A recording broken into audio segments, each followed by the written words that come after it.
Muito bem, estamos de volta aqui para a segunda parte da nossa aula.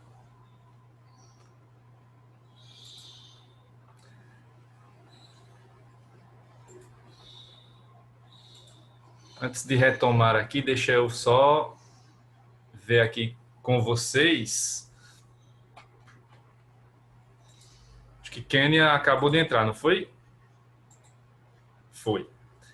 E aí, o que é que vocês... Kênia, você acabou sendo, naquele dia, a representante do grupo. Continua sendo assim, mas tem mais gente do grupo aqui, né? Tem o Thales, não sei se o Marcos está aqui também, enfim. O que é que vocês decidiram em relação ao horário da apresentação amanhã? Vão começar logo no início? Vão na segunda parte?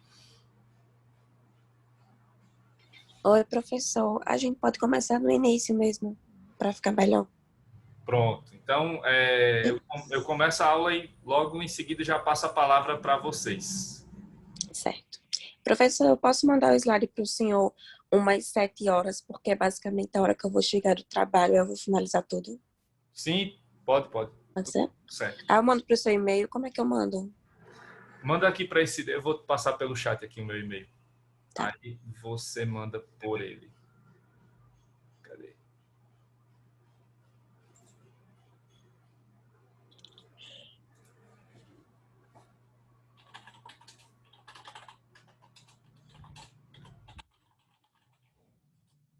Pronto. É só mandar para esse e-mail, que aí eu já deixo aqui prontinho e vou compartilhando quando vocês forem apresentando. Lembrando que é um slide para todo mundo, tá? Ok. Pronto. Beleza. Combinado, então. Então, a primeira parte vai ser a apresentação e as respostas às perguntas. Muito bem. Não é isso.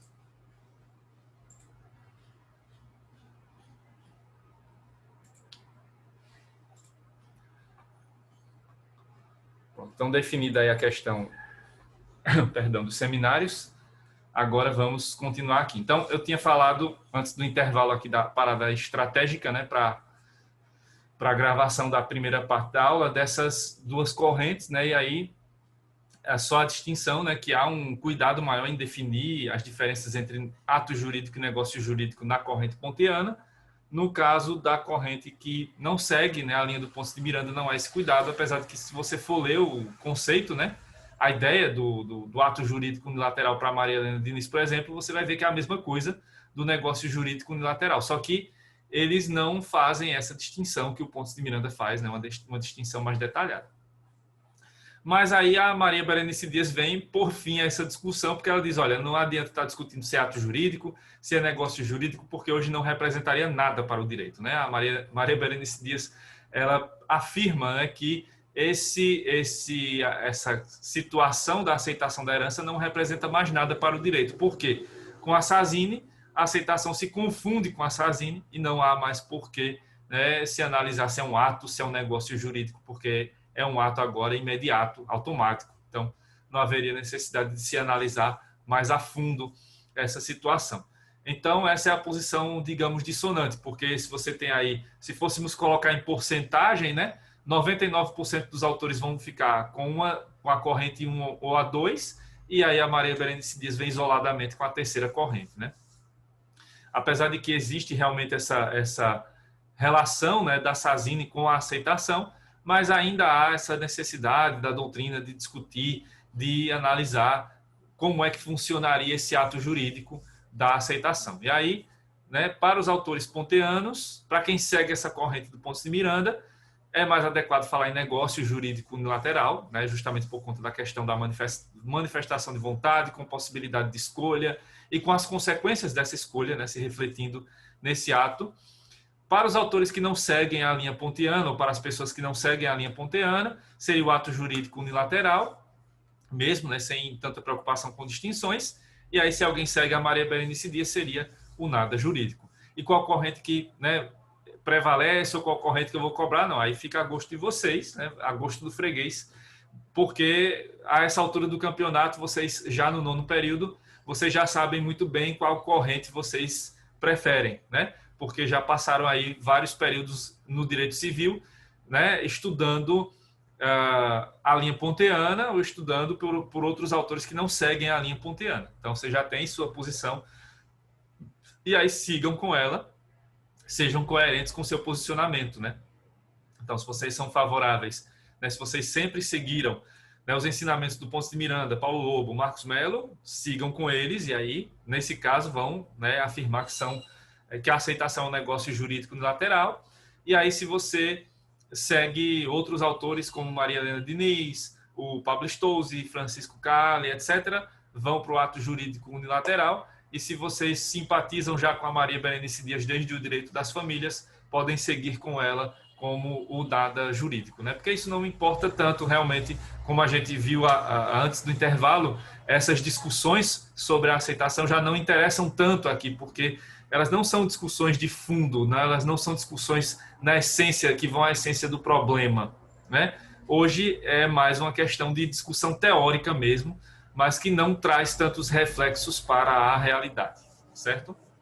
O que importa aqui é sempre ter em mente, independentemente das correntes, que o ato da aceitação, como vimos no conceito, é uma manifestação não receptícia de vontade. É sempre um ato unilateral, já que a outra parte não existe mais, né? O de cujus morreu. Não tem como ele se manifestar, sendo favorável ou não à aceitação. Então, só tem um lado aqui nessa história, que é o herdeiro, né? E cabe a ele, somente a ele, decidir se quer ou não a herança, né? E aí esse ato não precisa de recepção, não precisa de que outra parte aceite, né, essa aceitação, de que referende, que ratifique essa aceitação, porque é uma manifestação não receptícia de vontade. Então, aqui o que se deve ter em mente é isso, né? Independentemente da corrente, esse é um caso de manifestação unilateral. É um caso de ato ou negócio unilateral, certo? Até aqui, pessoal, está dando para entender? Tá, professor. Ok. Bom, aí vamos às espécies de aceitação, né? Antes do intervalo eu falei que são várias formas possíveis de que um herdeiro aceite a herança. Então, não existe só uma maneira, né, padrão de aceitação. São várias formas, né? Como eu estou dizendo a vocês que hoje essa discussão já não é tão relevante assim, isso ocorre justamente porque há múltiplas formas de aceitação, né? E todas elas vão ser admitidas, né? Não há uma hierarquia, tem que ser desse jeito ou desse, não. Né? Qualquer forma vai ser admitida. Aí vamos só destrinchar, né, as formas para ficar tudo mais claro, né, do ponto de vista didático. Então, quanto à forma, nós vamos ter, na verdade, a gente tem aqui duas grandes divisões, né, da aceitação.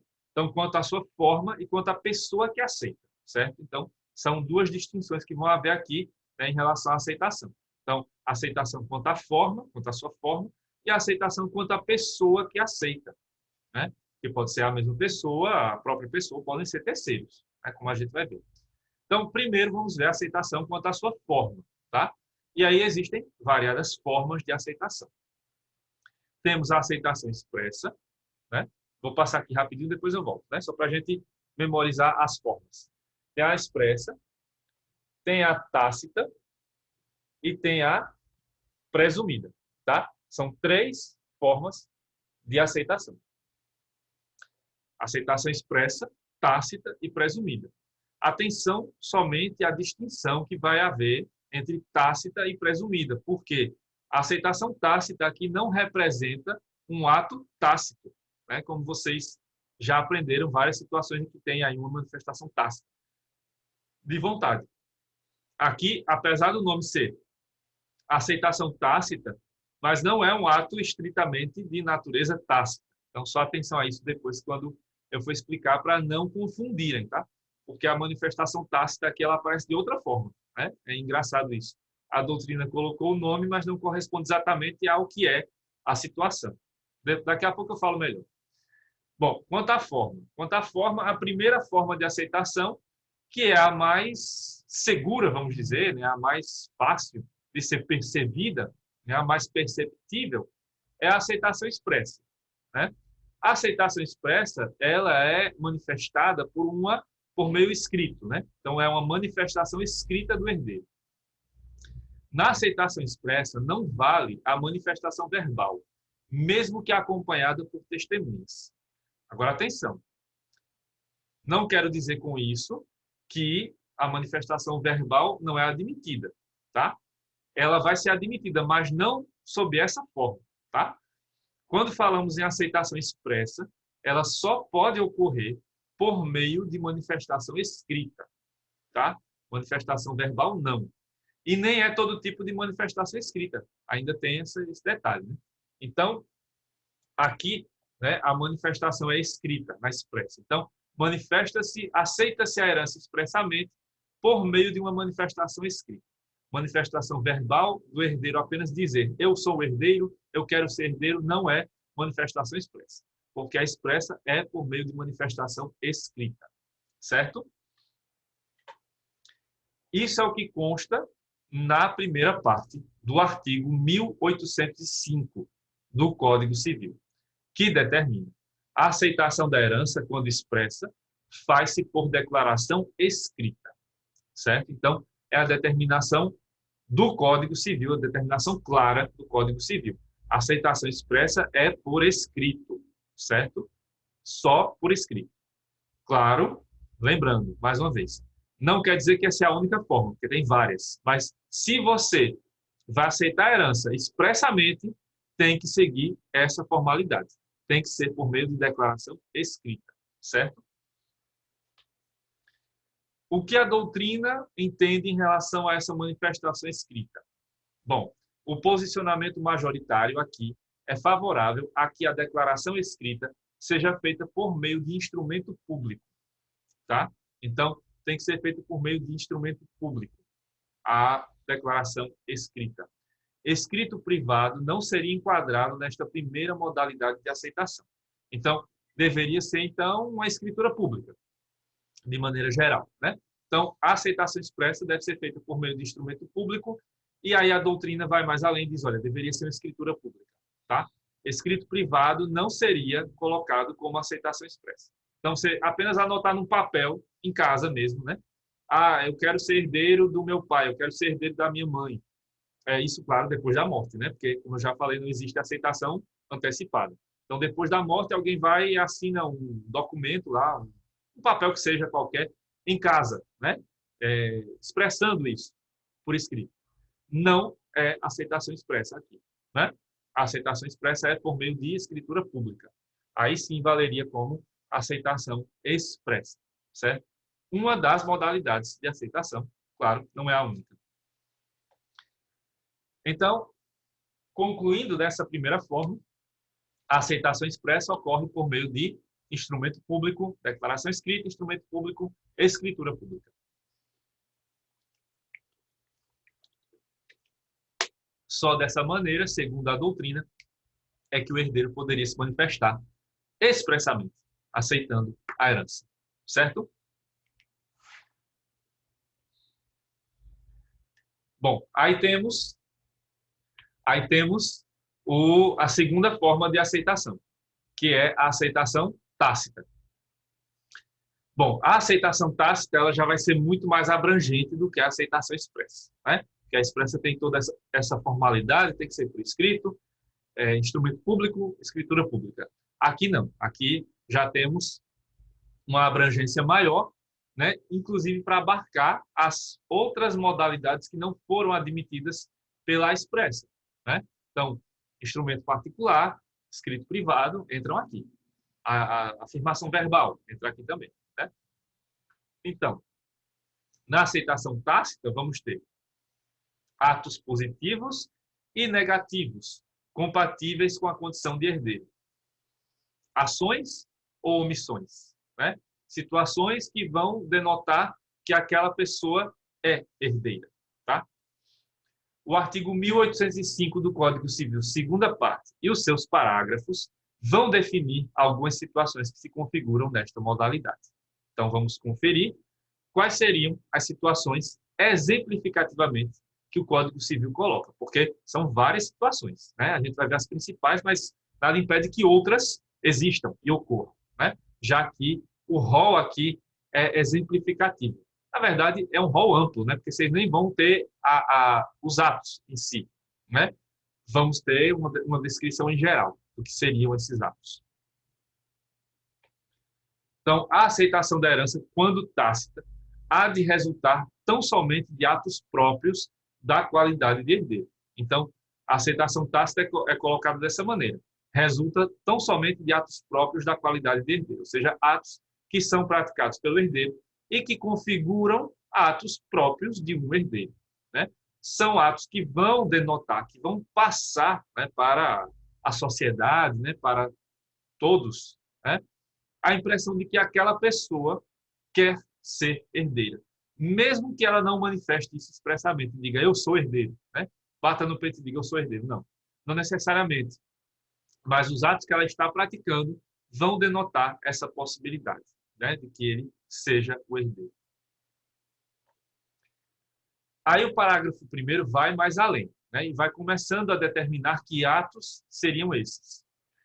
Na verdade, aqui faz-se da maneira contrária, né? Coloca-se o que não é ato de herdeiro para tudo aquilo que não se configurar nessas hipóteses ser considerado ato de herdeiro, né? Ato próprio de herdeiro. Então, não exprimem a aceitação de herança os atos oficiosos, como o funeral do finado, os meramente conservatórios ou os de administração e guarda provisória. Então, esses atos aí, chamados atos oficiosos, eles são atos que não configuram a aceitação da herança. Então, o herdeiro pode fazer isso, pode tomar a frente desses atos, mas ele não será herdeiro, não será considerado herdeiro porque fez apenas isso, né? É preciso fazer algo a mais para que ele seja considerado herdeiro, tá? Então, funeral do finado. Então, todo aquele processo, né? Velório, enterro ou cremação.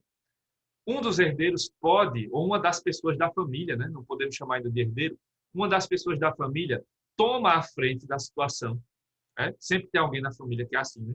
Que enquanto algumas pessoas estão ali mais naquele momento de consternação e tal, outros vão, apesar da sua tristeza, apesar de todo momento ali, né, difícil, tomam a frente da situação e dizem, olha, eu vou cuidar do funeral, eu vou cuidar do velório e vou cuidar do enterro.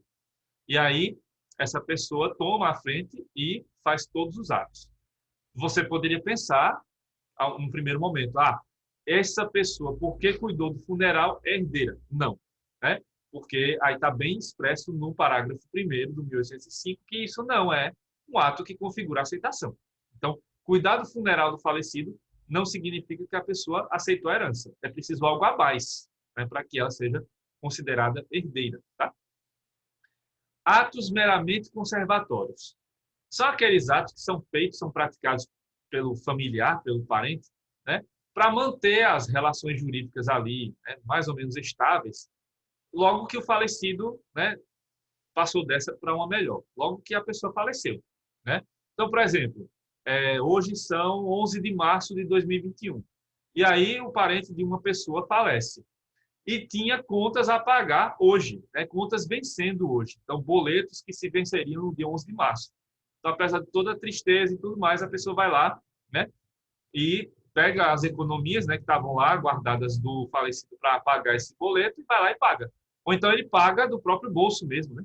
Esse boleto, né? Pode acontecer da pessoa, né, querer deixar ali o defunto sem dívidas e ele mesmo vai lá e paga essa dívida. Claro que depois ele vai ser ressarcido, né? Porque a herança vai ter que ressarcir esse valor. Mas, enfim, é possível pagar os boletos e tal, né? Do falecido. Ou então, esse falecido tinha uma fazenda, tinha uma loja e tinha funcionários que receberiam no dia 11, hoje, né? Então, ele vai lá e paga o salário. Já estava tudo reservado lá para pagar, né? Os salários dos funcionários e tal. Ele paga. Não quer dizer isso, somente isso, que ele aceitou a herança, porque são atos meramente conservatórios, né? Ou então a casa do decujus estava em obras, né? E hoje era o dia de mais uma, né? Hoje era mais um dia de continuidade das obras para construir uma parede, trocar o piso, etc. O herdeiro, né? O herdeiro não, o familiar vai lá e diz, olha, continua, apesar de que a pessoa faleceu, mas você pode continuar aí trabalhando, né? Ou pelos próximos dias. Não tem problema. Isso não significa por si só que a pessoa aceitou a herança, né? Atos de administração e guarda provisória, que entram até, né, um pouco além disso, né? Não é só pagar os salários, é também, por exemplo, cuidar da loja, né? Gerenciar a loja, ou gerenciar a fazenda, né? Cuidar dos animais e tal. Isso, de maneira provisória, né? Não quer dizer que a pessoa, agindo dessa forma, aceitou a herança. Porque aqui, né, vai ter sempre que existir algo que podemos chamar de ânimos, né? A vontade do herdeiro agir como tal, né? E se essa vontade ainda não está sendo expressa, né? Então não dá para considerar que isso é uma aceitação, né? De que o herdeiro aceitou ser herdeiro. Aí seriam meros atos oficiosos. Então são exemplos, né? Claro que existem vários outros, mas esses seriam exemplos de atos que não configuram sozinhos a aceitação. Nesses casos aí, é preciso sempre algo mais para que o herdeiro seja configurado como tal, né? É preciso ter o ânimos, a vontade de ser herdeiro, que não aparece aí, né, nesses casos, porque são meras situações provisórias, né? Passada aquela situação provisória, aí não sabemos se mais à frente o herdeiro vai aceitar ser agora administrador definitivo, guardião definitivo, né? Ou se ele simplesmente se recusa a seguir com essas características, né, com essas funções, e vai seguir sua vida normalmente.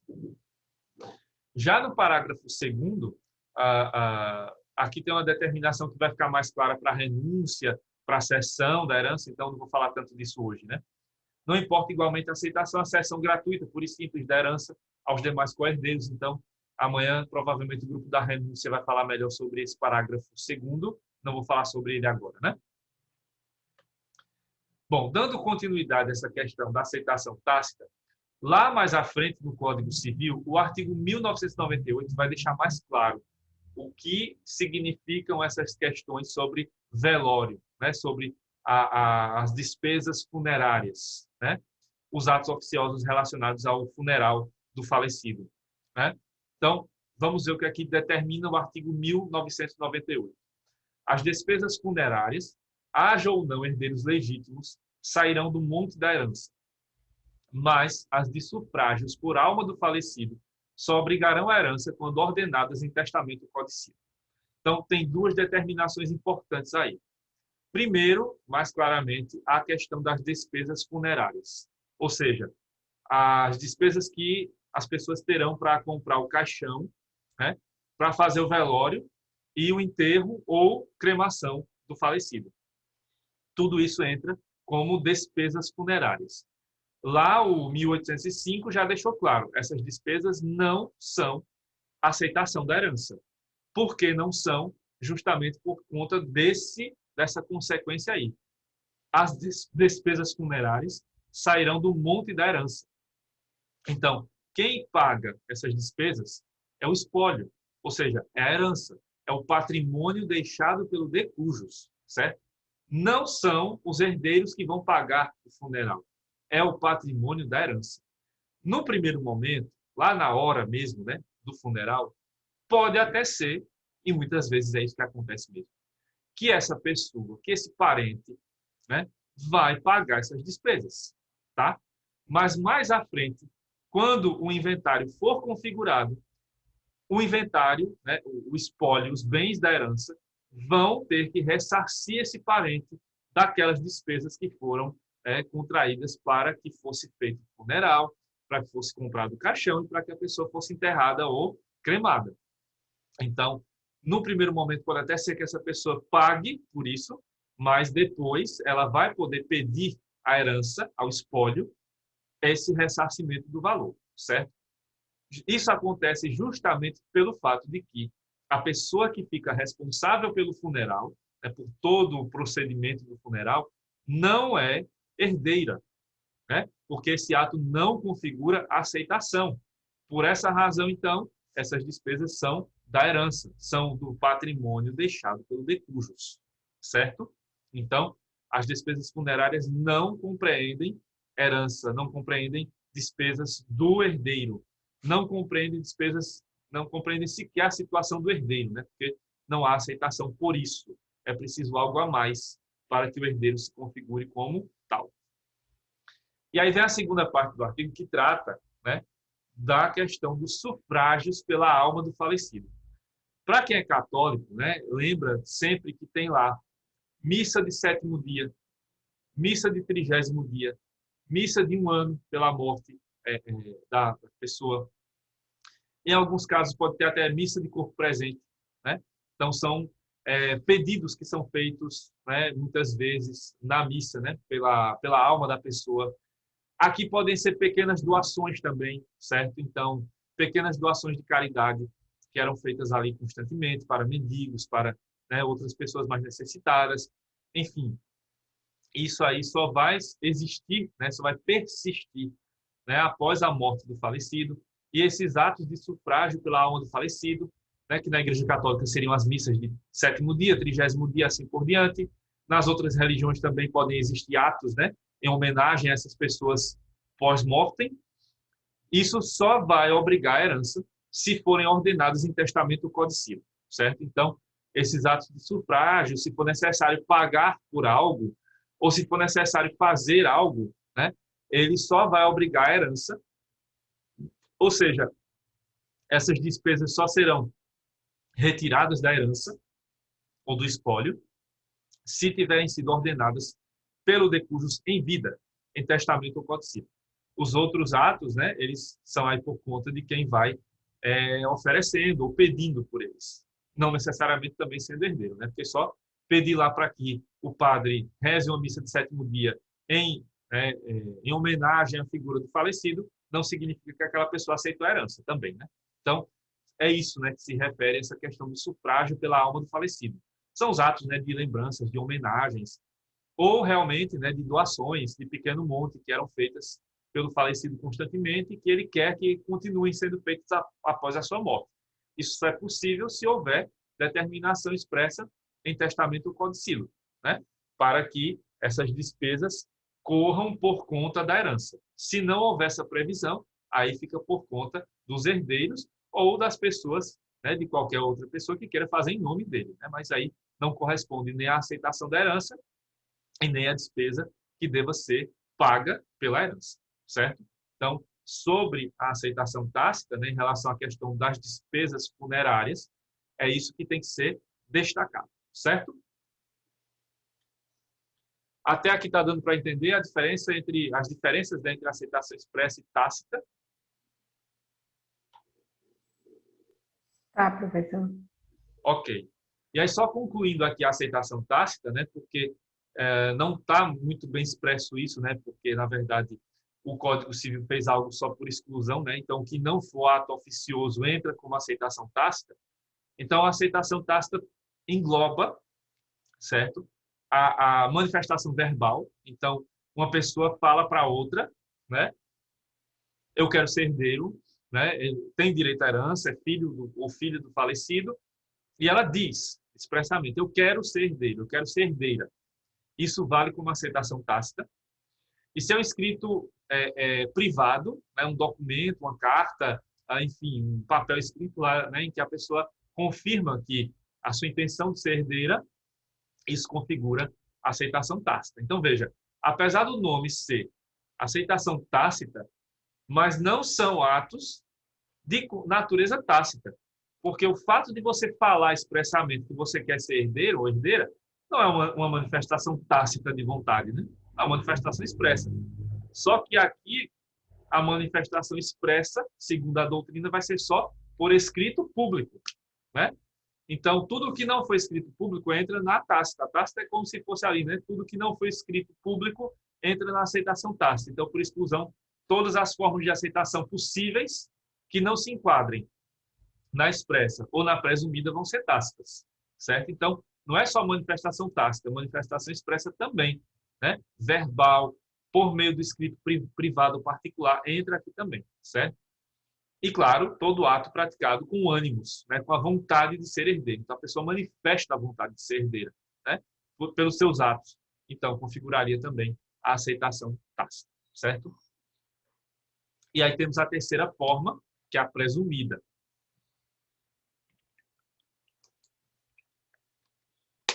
Essa segue uma determinação expressa da lei, uma determinação legal. Então, a aceitação presumida é a prevista pelo artigo 1807 do Código Civil, e ela tem outro nome dado pela doutrina, que é o chamado direito de deliberar, certo? Então, a aceitação presumida também pode ser chamada, também pode ser considerada como o direito de deliberar.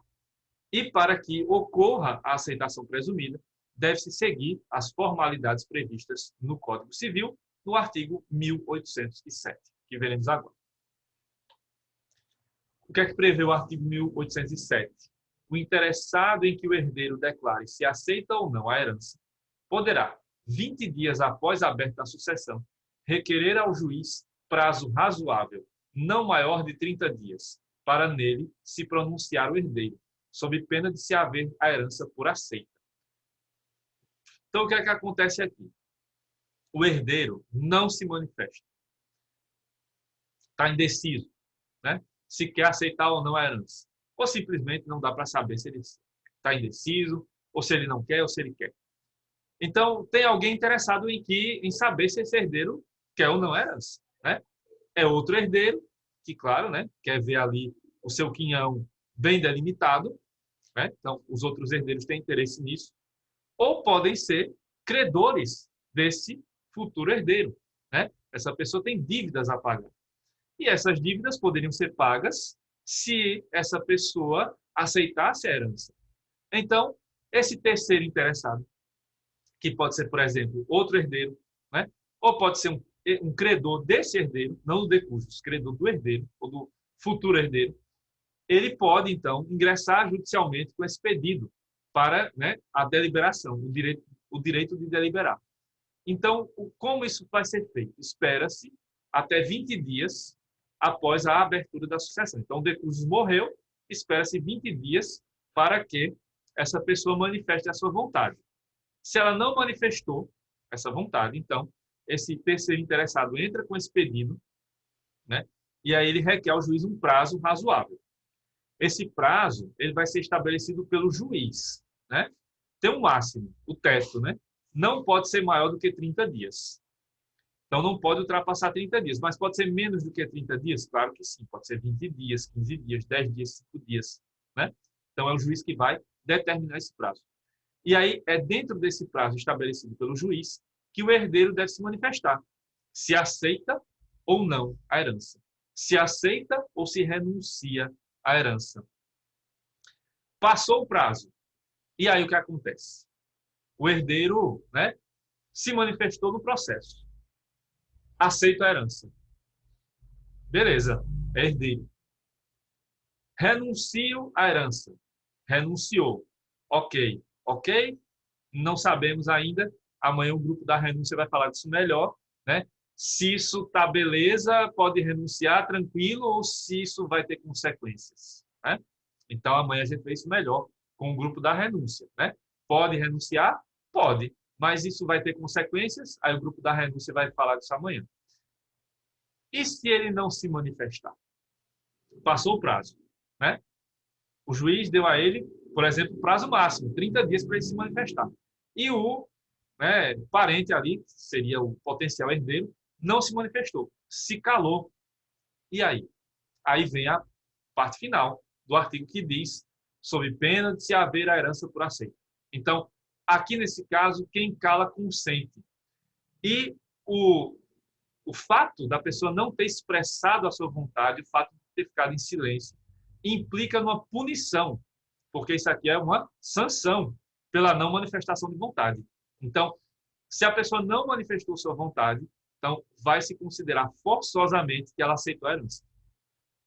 E aí depois não interessa se ela vai, eu não quero a herança e tal, porque se você aceita, você não pode depois renunciar. A gente vai ver que essa é uma característica da aceitação, a sua irretratabilidade. Você não pode voltar atrás da sua decisão.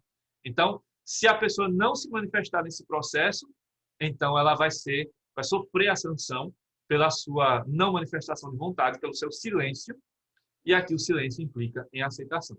Diferentemente de outras áreas do direito civil, portanto, quem cala, consente. Aqui é assim, né? Quem cala, consente. Então, diante dessa situação, se o herdeiro não se manifestar, então vai se presumir que ele aceitou a herança. Por isso, é a aceitação presumida, certo? Então, desta forma, a não manifestação do herdeiro, o seu silêncio, neste caso, implicará na aceitação da herança com seus bônus e ônus. E aí depois a pessoa não poderá reclamar.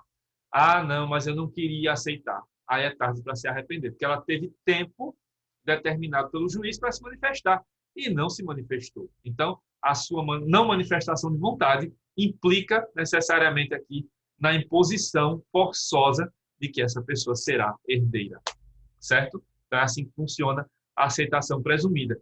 E depois de ver as três formas, fica mais claro agora, né? A aceitação tácita, a segunda espécie, ela vai englobar tudo aquilo que não for expressa, tudo aquilo que não for presumida. Então, todas as outras formas admitidas de aceitação entram na tácita, certo? Não acharam um nome melhor, acabaram deixando tácita, né? Mas seria uma aceitação em que cabe tudo ali. Tudo menos o que foi expresso, tudo que menos for presumido, certo? Seria isso. Aí, quanto à pessoa que se manifesta, nós temos duas formas de aceitação. Direta, feita pelo próprio herdeiro, e indireta, quando é um terceiro que faz a declaração de vontade em nome do herdeiro, tá? Então, temos a aceitação direta, o herdeiro propriamente faz, essa é a mais comum, claro, né? A gente sempre espera que o herdeiro faça essa declaração. Seja de maneira expressa, seja tácita, seja presumida. Então, é o herdeiro que se manifesta. Na indireta, sempre é um terceiro que faz isso. Mas, como são casos mais raros, né, porque aqui o interessante é que o herdeiro tome essa decisão, são casos que só podem ser previstos, só podem ser admitidos quando previstos em lei, certo? Então, na aceitação indireta, só é possível que ocorra essa aceitação por terceiro em nome do herdeiro nas situações previstas expressamente pela lei. Ou pelo contrato, porque podem haver contratos, né, que prevejam isso, tá? Então, na indireta, existe essa possibilidade, sim, mas só nos casos previstos expressamente na lei ou em contratos específicos para isso, certo? Então, quanto à aceitação direta, né, a gente viu aí as formas que podem ser colocadas, né, no tópico anterior. Então, a gente vai ver agora a parte vamos ver hoje, né, e continuar amanhã, a parte da aceitação dos terceiros. E aí são 4 situações, né, que existem aqui previsão, segundo a doutrina e, claro, segundo a lei também. Aceitação pelos sucessores do herdeiro, a aceitação pelo tutor, pelo curador, pelo mandatário ou pelo gestor de negócios e pelos credores do decujus, certo? Então, são aí os possíveis que podem aceitar, né? Aqueles que podem aceitar a herança em nome do herdeiro. Começando, a aceitação pelos sucessores do herdeiro. É a previsão do artigo 1809, parágrafo único. Os chamados à sucessão do herdeiro falecido antes da aceitação, desde que concordem em receber a segunda herança, poderão aceitar ou renunciar à primeira. Então, aqui o que acontece é o seguinte: os herdeiros, o falecido, né, deixou seus herdeiros, mas um dos herdeiros acabou falecendo antes de aceitar a herança, tá? Então, o que acontece aqui? Esse herdeiro que faleceu antes de aceitar a herança, se ele tem herdeiros, então esses herdeiros precisam aceitar a herança por ele, né, já que ele não está mais vivo, para poder tomar essa decisão. E aí, como é que vai funcionar isso? Os herdeiros aceitam primeiro a herança do herdeiro falecido, para depois aceitar a herança do decujus principal. Aí eu já preparei hoje uma arte melhorzinha, né? Então, aqui a gente já vai conseguir entender melhor como é que funciona isso e já é uma dica para o pessoal do grupo, né, do direito de representação. Mas falta menos de 1 minuto para acabar. Ah, meu Deus. Então, amanhã a gente já vai, depois do seminário, eu já vou falar dessa artezinha aqui, né, dessa árvore genealógica, tá? Então, a gente se vê amanhã. O pessoal do grupo aí que vai apresentar, se preparem direitinho. Amanhã a gente já conversa com vocês. Tchau, gente. Bom dia e até amanhã. Tchau, bom dia.